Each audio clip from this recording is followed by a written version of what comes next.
Hello बच्चों, चलिए प्रश्न को पढ़ते हैं। ऊर्जा प्रवाह क्या है? मतलब क्वेश्चन पूछ रहा है ऊर्जा प्रवाह हम किसको बोलते हैं। तो इस क्वेश्चन की मुख्य अवधारणा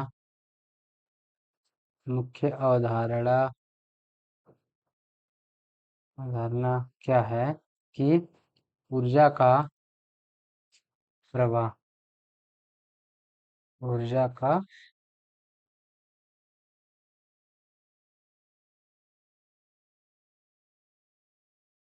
प्रवाह ऊर्जा का प्रवाह कैसे होता है, इसको हम देखेंगे। चलिए क्वेश्चन में आगे बढ़ते हैं। ऊर्जा प्रवाह क्या होता है?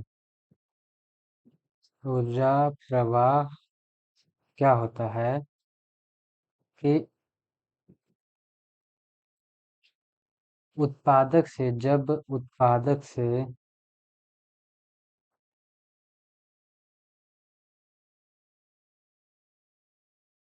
जब उत्पादक से उपभोक्ता उपभोक्ता अर्थात एक पोषक स्तर से एक पोषक स्तर से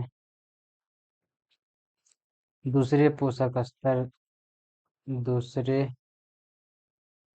पोषक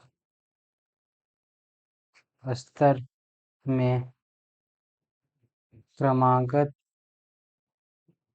ऊर्जा का स्थानांतरण क्रमागत ऊर्जा का स्थानांतरण स्थानांतरण क्या कहलाता है? ऊर्जा प्रवाह कहलाता है। ऊर्जा प्रवाह कहलाता है। मतलब कि उत्पादक से उपभोक्ता, मतलब एक पोषक स्तर से दूसरे पोषक स्तर तक क्रमागत ऊर्जा का स्थानांतरण। ऐसा नहीं होगा कि अगर प्राथमिक उपभोक्ता से डायरेक्ट हम तृतीयक उपभोक्ता तक ऊर्जा का स्थानांतरण कर दे। क्रमागत होगा। एक प्राथमिक उत्पादक से प्राथमिक उपभोक्ता से द्वितीयक उपभोक्ता, ऐसे करके अगर ऊर्जा का स्थानांतरण होता है तो उसे हम ऊर्जा प्रवाह बोलते हैं।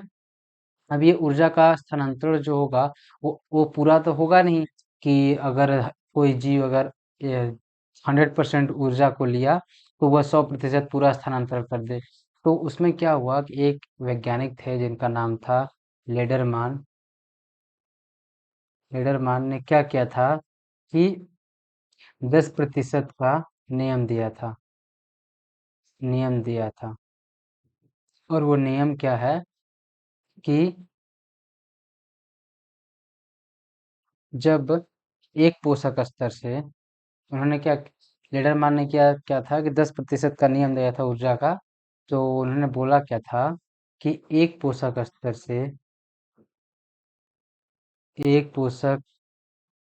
से दूसरे दूसरे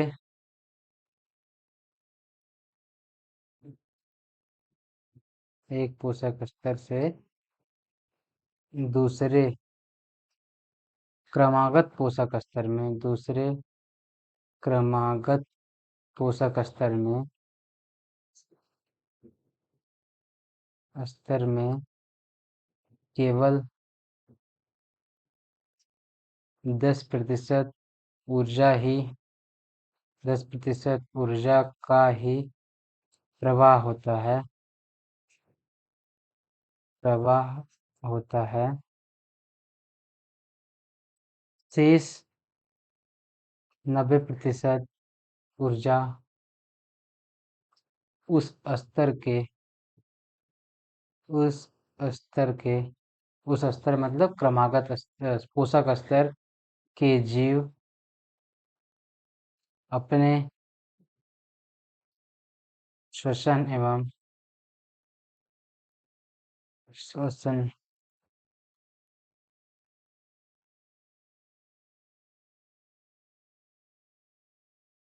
अपने श्वसन एवं अन्य उपापचयी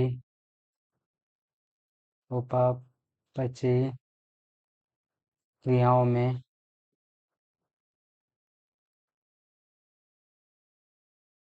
उपयोग कर लेते हैं, उपयोग कर लेते हैं। आइए इसको एक सरल भाषा में समझने की कोशिश करते हैं कि जैसे कि हम देखते हैं कि जो सूर्य है, सूर्य से क्या होगा कि ऊर्जा उत्सर्जित होगी। मान लेते हैं सूर्य से 10 लाख किलो जूल ऊर्जा उत्सर्जित हुई। अब हम जानते हैं कि जो सूर्य की ऊर्जा का जो प्राथमिक उत्पादक मतलब कि जो पेड़ पौधे हैं वो सिर्फ 1% ही यूज करते हैं। मतलब कि 1% ही वो क्या करेंगे, उपयोग करेंगे, बाकी 99% उनका वेस्ट चला जाता है, अनुपयोगी होता है।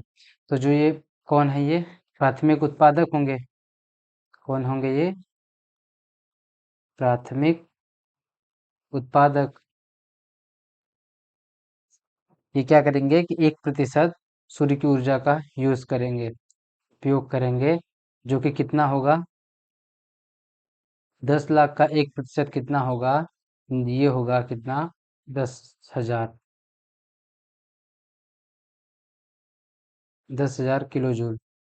ये ऊर्जा कहाँ आई? प्राथमिक उत्पादक में। अब प्राथमिक उत्पादक को कौन खाएगा? कौन खाएगा इनको? प्राथमिक उपभोक्ता। इनको खाएगा कौन? प्राथमिक उपभोक्ता। प्राथमिक उपभोक्ता। अब क्या होगा इसमें कि जो ये ऊर्जा है वो क्या करेगा, प्राथमिक उत्पादक कि 90% ऊर्जा तो खुद खत्म कर देगा अपने शोषण शोषण और उपापचय क्रियाओं में, और जो बाकी का बचा 10% है वो आगे प्राथमिक उपभोक्ता को देगा, आगे स्थानांतरित करेगा। अब देखेंगे कि ये जो 10,000 किलो जूल ऊर्जा है उसमें से 10% ही स्थानांतरित होगी, मतलब कि कितनी, 1,000 किलो जूल। ये मिले किसको? प्राथमिक उपभोक्ता को। अब प्राथमिक उपभोक्ता को कौन खाएगा? प्राथमिक उपभोक्ता को खाएगा द्वितीयक उपभोक्ता। इसको खाएगा कौन? द्वितीयक उपभोक्ता। अब जब इसको द्वितीयक उपभोक्ता खाएगा तो ये जो प्राथमिक उपभोक्ता है वो कितनी ऊर्जा को खत्म कर देगा, ये 90% ऊर्जा को खत्म कर देगा और 10% ऊर्जा को आगे द्वितीयक उपभोक्ता में स्थानांतरित करेगा। तो 1,000 का 10% कितना होता है? 100। तो इसको कितना मिला? 100 किलो जूल। अब द्वितीयक उपभोक्ता को कौन खाएगा? तृतीय क्या? उच्च उपभोक्ता। द्वितीयक उपभोक्ता को कौन खाएगा? उच्च उपभोक्ता। कौन खाया? उच्च उपभोक्ता। अब उच्च उपभोक्ता को कितनी ऊर्जा मिलेगी कि 90% ऊर्जा तो द्वितीयक उपभोक्ता खत्म कर देगा, किसमें, अपने शोषण और अन्य उपापचयी क्रियाओं का में उपयोग कर लेगा, और ये कितना, 10% ऊर्जा ही स्थानांतरित करेगा। तो इसका मतलब कि जो उच्च उपभोक्ता है उसको 10 किलो जूल ऊर्जा ही प्राप्त हुई। इस तरह से ये हम बोल सकते हैं कि जो उच्च उपभोक्ता होते हैं, उच्च उपभोक्ता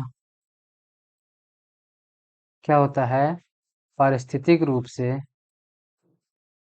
पारिस्थितिक रूप से कमजोर होता है, कमजोर होता है। मैं ये नहीं बोल रहा कि यह शारीरिक रूप से कमजोर है, ये ऑन ये केवल पारिस्थितिक रूप से कमजोर है। आशा ये है हमारा ऊर्जा का प्रवाह। आशा करते हैं समझ में आया होगा। धन्यवाद।